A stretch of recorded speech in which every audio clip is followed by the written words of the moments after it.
Today I'm making soft spinach roti, and if you've never tried green rotis before, this is a really good place to start. These are made using fresh spinach puree instead of water, which gives them a beautiful green color and a very soft texture. They puff beautifully on direct heat, and once you understand the process, they are actually quite easy to make at home. Let's start with the spinach. I'm using fresh spinach here.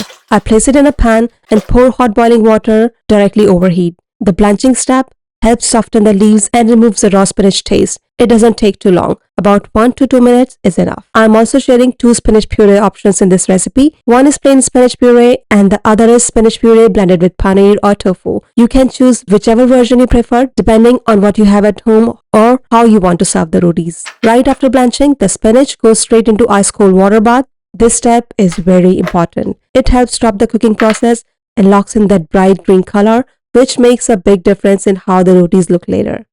Once the spinach has cooled down, I drain it really well and squeeze out as much water as possible. Try not to skip this part. If there is too much water left in the spinach, the dough can turn sticky later.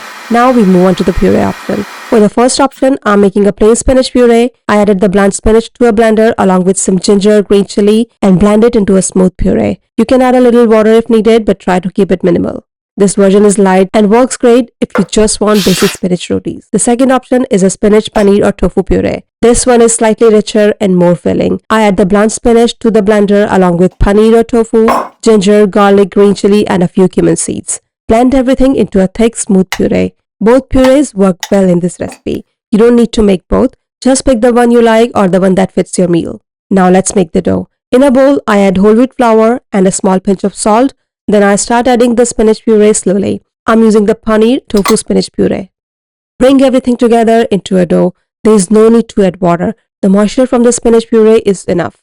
Knead the dough until it becomes smooth and soft. It should not be sticky and it shouldn't feel stiff either. If the dough feels slightly tight, don't add water. Just rest it and it will relax on its own. Once the dough is ready, I cover it with a damp tissue and let it rest for about 15 to 20 minutes. This resting time is important. It helps the gluten relax, which makes rolling the rotis much easier and also helps with softness.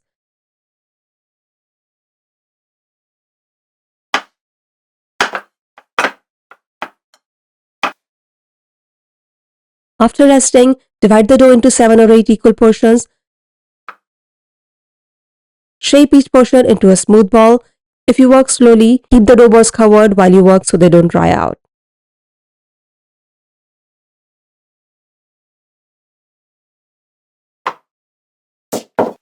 Now I take one dough ball and dust it lightly with dry flour. Roll it into a roti, not too thick and not too thin. Try to keep the shape even, but it doesn't have to be perfect.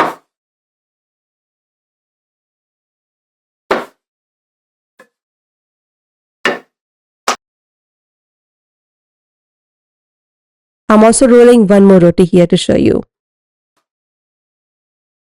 To cook the roti, heat a pan on medium heat. Place the rolled roti on the hot pan and let it cook until bubbles start appearing on the surface. Flip it over and cook the other side until you see light brown spots. At this stage, the roti is partially cooked. Now I place the roti directly on a roti stand over induction heat. The roti starts puffing up beautifully. These steps give you that soft, airy texture inside.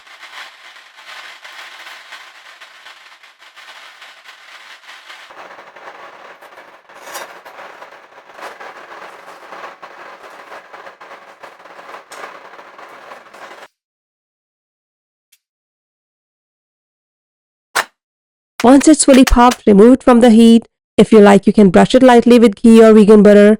This step is optional, but it adds flavor and keeps the rotis moist. You can already see how soft these spinach rotis are. They fold easily, they don't crack, and they stay pliable even after cooling. These rotis taste great on their own, but they are perfect with any curry or dry sabzi. You can scoop them into a gravy, serve them with dal, or even use them as wraps. A few quick tips before we finish. Always blanch and ice bath the spinach to keep the color bright. Squeeze out excess water properly before blending. Rest the dough, don't rush that step. And if you want a more filling roti, the paneer or tofu puree works really well. That's it for this soft spinach roti. If you enjoyed watching this, don't forget to like and share and subscribe to my Ginger Garlic Kitchen for more simple and home-style recipes. Thanks for watching. Happy cooking. See you next time.